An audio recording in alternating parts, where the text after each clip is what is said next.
Good evening students. आशा करता हूँ आप सभी अच्छे होंगे। जो हमारा चैनल है गोयल क्लासेस वो पूरी तरीके से एग्ज़ाम्स के पॉइंट ऑफ व्यू जो गवर्नमेंट एग्ज़ाम्स हैं उनकी तरफ डेडिकेटेड चैनल है। और यहाँ पर हम जो मेंस जो कोचिंग इंस्टीट्यूट्स हैं उनके क्लास नोट्स को पढ़ाया जाता है। जैसे आईएएस दृष्टि है, वाजीराव है और आईएएस विज़न है, इन सभी को नोट्स को कंपाइल करके यहाँ पे पढ़ाया जाता है। तो हमने पिछली क्लासेस में अपने फ्रेंच रेवोल्यूशन के टॉपिक पर बात की थी। हालांकि एक सेपरेट वीडियो उसमें जिसके अंदर एक डिटेल्ड वीडियो लाने वाला हूं, लेकिन आप सभी को पिछले वीडियो से थोड़ा बहुत अंदाज़ा हो गया होगा। 1789 में फ्रेंच रेवोल्यूशन स्टार्ट होता है। 1792 में वहाँ के जो किंग थे लुई 16 उनको उखाड़ कर एग्जीक्यूट कर दिया जाता है। 1795 में वहाँ पर डायरेक्टरी रूल आता है जिसके अंदर 5 डायरेक्टर्स बनाए जाते हैं फ्रांस के, ताकि कोई भी डिक्टेटरशिप ना संभाल सके। उसी दौरान क्या होता है कि जैसे लुई 16 की जो सत्ता थी उसको उखाड़ कर फेंक दिया, तो जो आसपास के जो एम्पायर्स थे उनको भय होने लगा कि ये अगर फ्रांस की क्रांति की आग अगर उनके साम्राज्य तक पहुंच जाती है तो उनके साम्राज्य को भी डिक्लाइन होना पड़ेगा। इसके लिए उन्होंने लुई 16 के पक्ष में आकर और वहाँ पे लुई की जो बर्बन जो डायनेस्टी है उसकी सत्ता को स्थापित करने के लिए उन्होंने उनके ऊपर हमला कर दिया।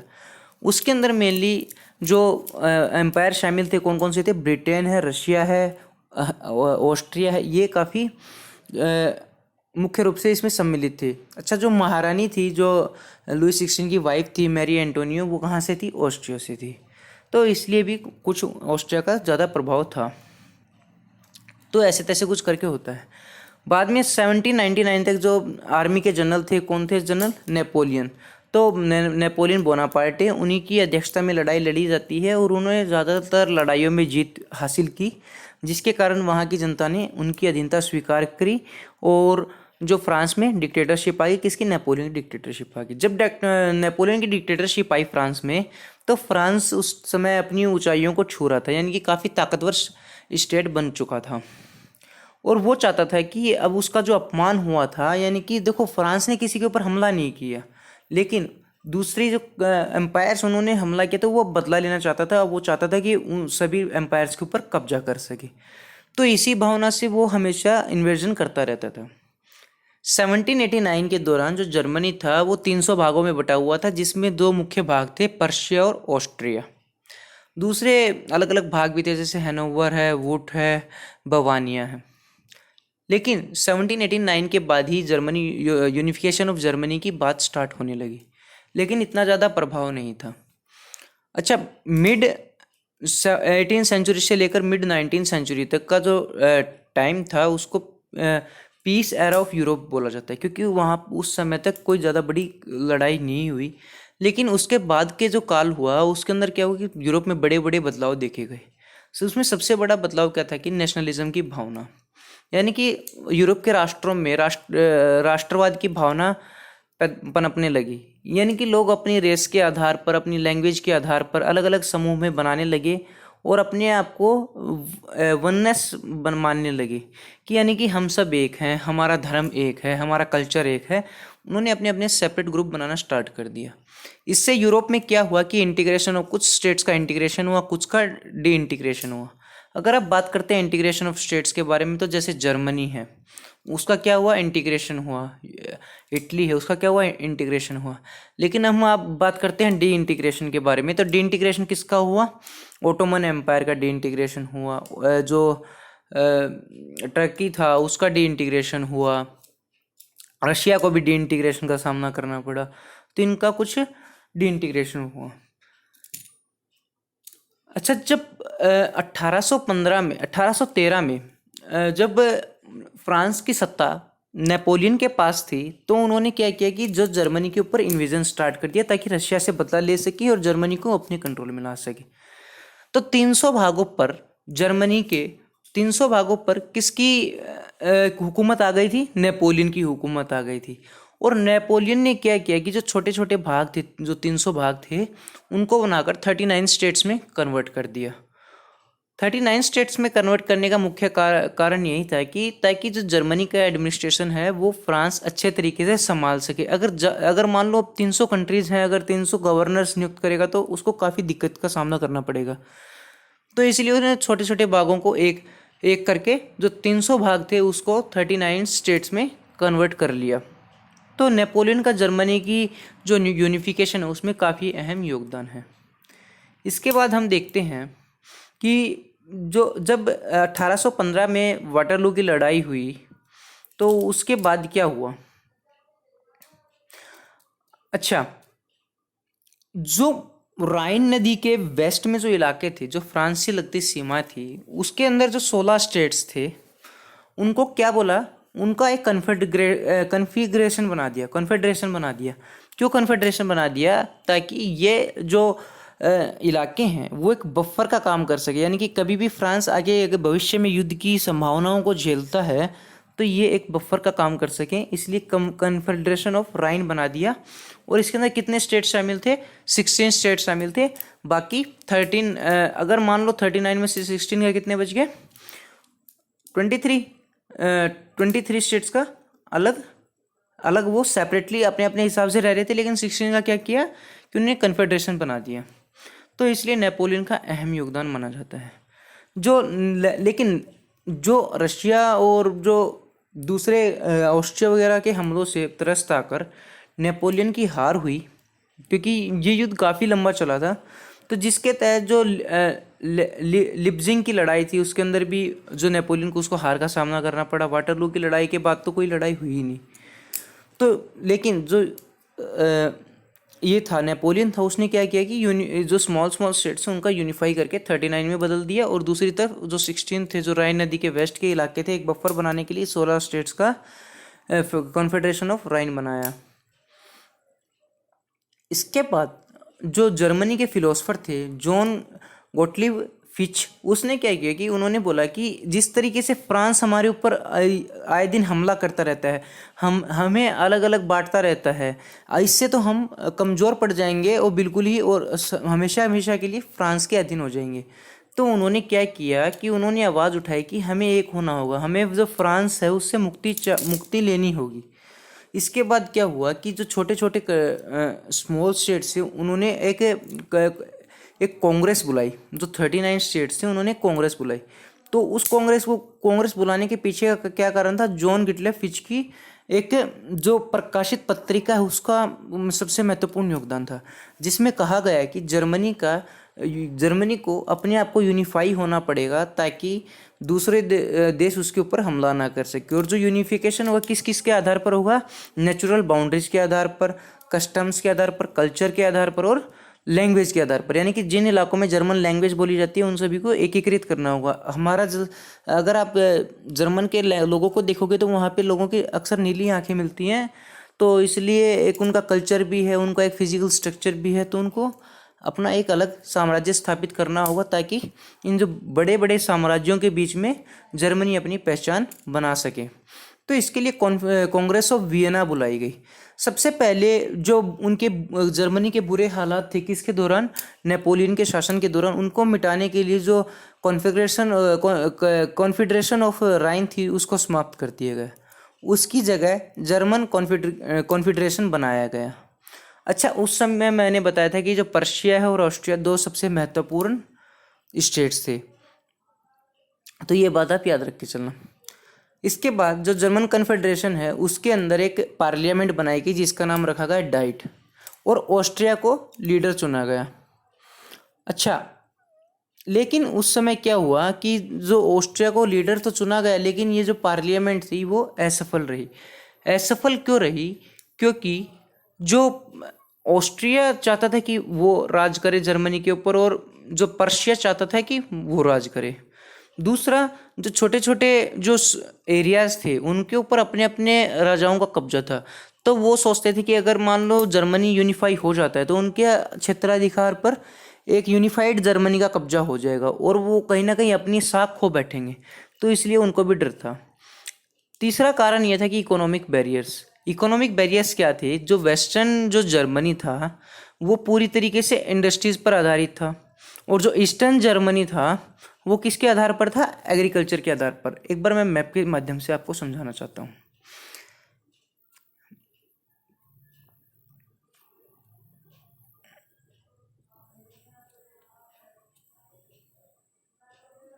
ये देखिए, इसके अंदर जो लाल वाला रीजन है वो पूरा ऑस्ट्रिया का रीजन है। जब जर्मन कॉन्फेडरेशन बनाया गया तो कुछ लोगों ने बोला कि हम कॉन्फेडरेशन में मेंबर बनेंगे, तो कुछ तो फुल मेंबर थे, कुछ एसोसिएटेड मेंबर थे, कुछ एसोसिएटेड रीजन था। तो इसमें जैसे बोहेमिया है, स्विट्ज़रलैंड का इलाका है, उसने क्या बोला कि हम एसोसिएट मेंबर रहेंगे। और तीसरा जो कुछ इलाके क्या थे? एसोसिएट रीजन थे, जिनके ऊपर अधिकार तो किसका था? दूसरे साम्राज्यों का, लेकिन प्रभाव जर्मनी का भी था। तो इस तरीके से एक कन्फिग्रेशन बना। अच्छा, इसमें जो पर्शिया का इलाका, वहाँ पे पूरी तरीके से इंडस्ट्रीज स्थापित थी, लेकिन जो ऑस्ट्रिया की साइड का इलाका था वहाँ पर क्या था? वहाँ की इकोनॉमी एग्रीकल्चर बेस्ड थी। तो मेरे हिसाब से यहाँ तक आपको बातें समझ में आ गई होंगी। अगर समझ में नहीं आ रही तो आप थोड़ा लेक्चर दोबारा बैक करके देख सकते हैं। इसके बाद हम देखते हैं कि जो सबसे बड़ी यूनिफिकेशन में, जर्मनी की यूनिफिकेशन में सबसे बड़ी दिक्कत थी क्या थी? धर्म। धर्म ये नहीं कि उनका अलग अलग धर्म था, धर्म तो सभी का एक ही था, ईसाई धर्म था। लेकिन ईसाई धर्म भी दो भागों में बटा हुआ था। कौन कौन से भागों में? कैथोलिक और प्रोटेस्टेंट। तो इसलिए जो उस समय यूरोप में क्या हो रहा था कि जो रिलीजन रिफॉर्म्स हो रहे थे, ये रिफॉर्म्स कब तक, जो मेनली इनके बीच में लड़ाइयाँ कब से कब तक चली? 1618 से लेकर 1648 तक चली। यानी कि 1618 से लेकर 1648 तक चली। लेकिन इनका प्रभाव बाद में भी देखने को मिलता है। अच्छा, जो इस दौरान युद्ध हुए उनको क्या बोला गया? 30 ईयर वॉर, जिसके अंदर प्रोटेस्टेंट और कैथोलिक के बीच में लड़ाइयाँ हुई। इसी के बाद ही वहाँ पर अमेरिका उनको एग्जीक्यूट होना पड़ा, जो मैंने अमेरिकन जो रेवोल्यूशन उसमें बताया है, उसमें काफ़ी डिटेल से मैंने डिस्कस किया। अच्छा, जो कैथोलिक चाहते थे वो क्या चाहते थे कि बाइबल को हम मानेंगे हमारे पवित्र ग्रंथ के बारे में, और जो पोप होगा वही एक राज्य का धर्म के ऊपर सर्वश्रेष्ठ होगा। यानी कि जो धर्म के मामले में हम पोप की सुनेंगे, पोप बोलेगा वही मान्य होगा।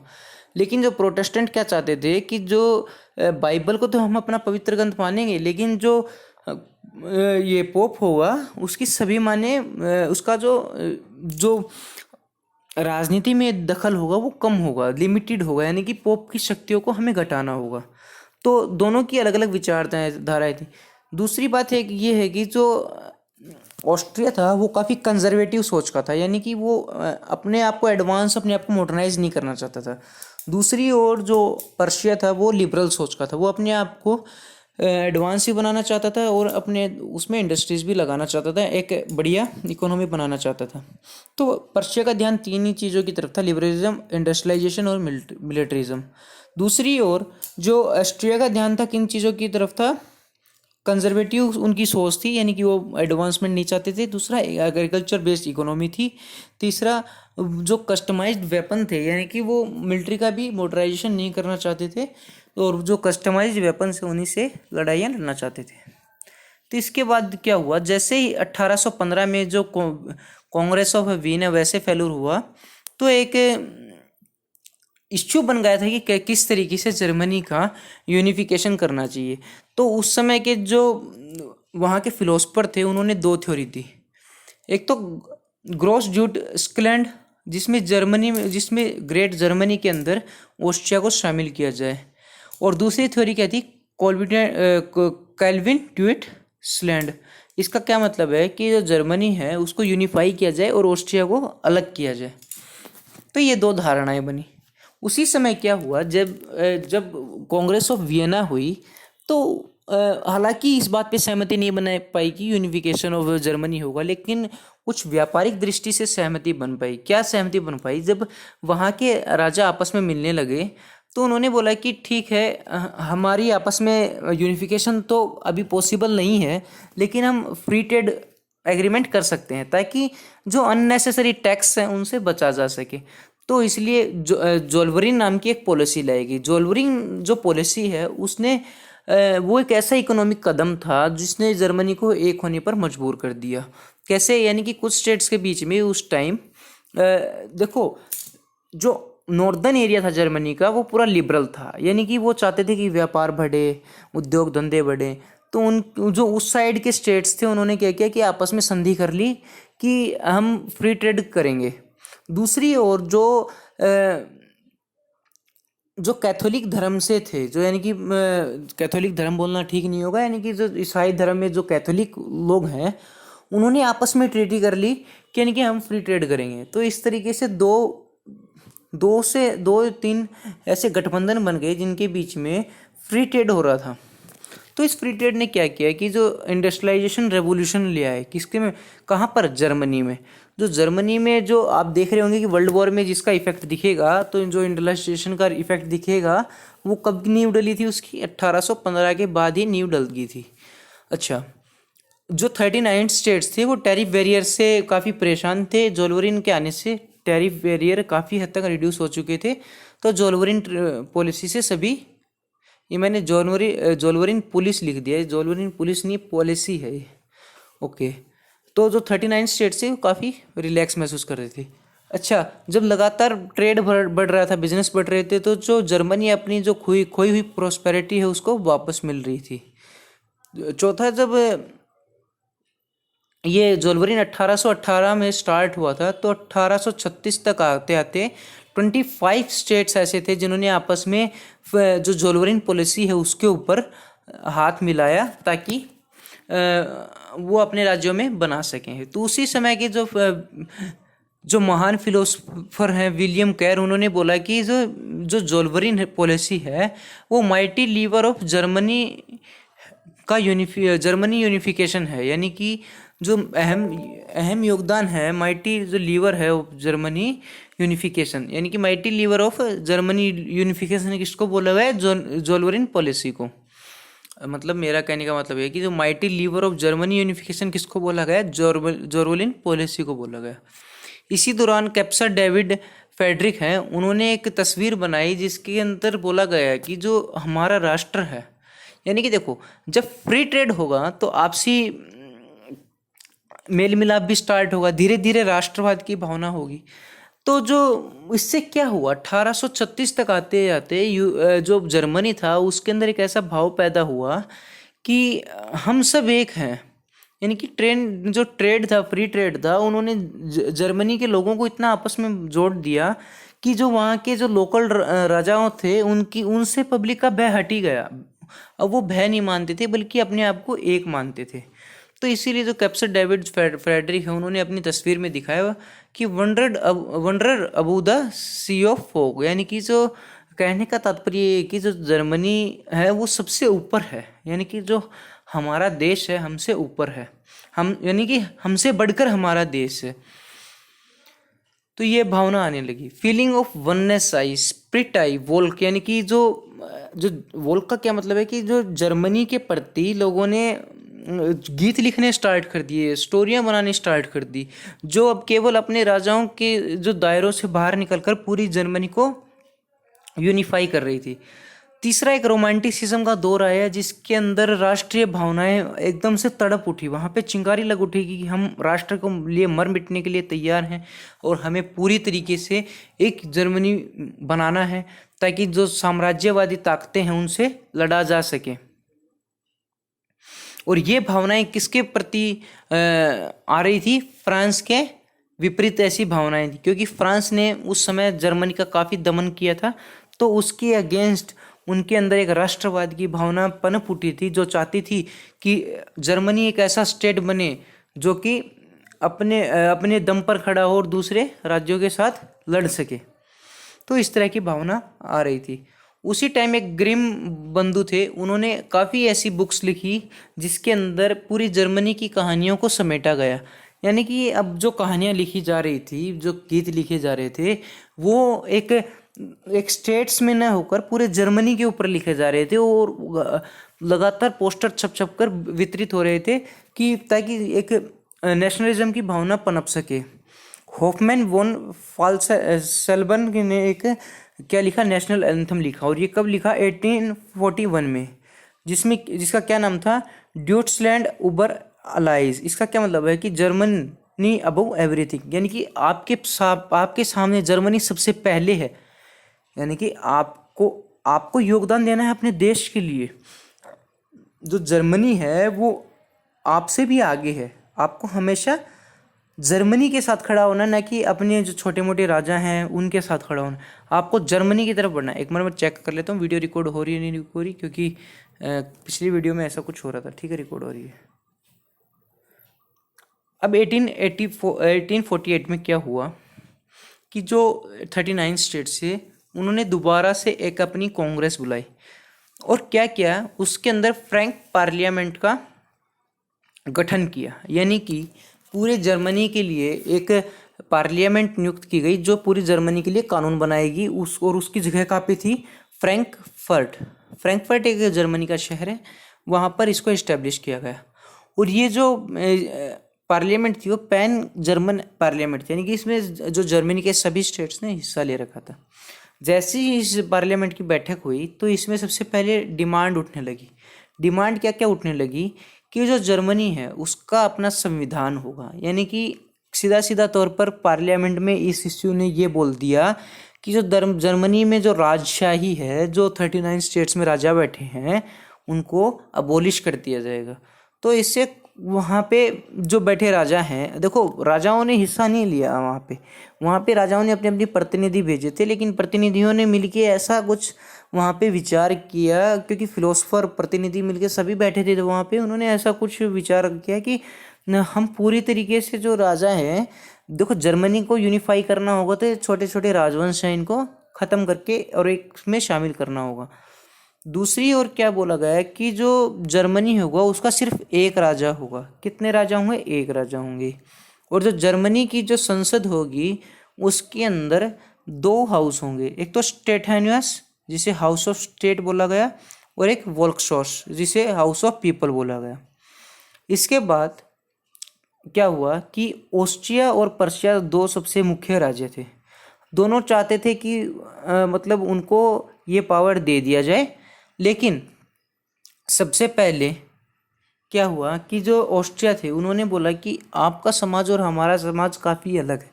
हालांकि कल्चर सेम था, उनकी भाषा सेम थी, लेकिन जो ऑस्ट्रिया को पता था कि उनका देश थोड़ा सा कमज़ोर है। हालांकि वो भी काफ़ी शक्तिशाली थे, लेकिन कहीं ना कहीं इंडस्ट्रियलाइजेशन में पिछड़ते हुए दिख रहे थे वो।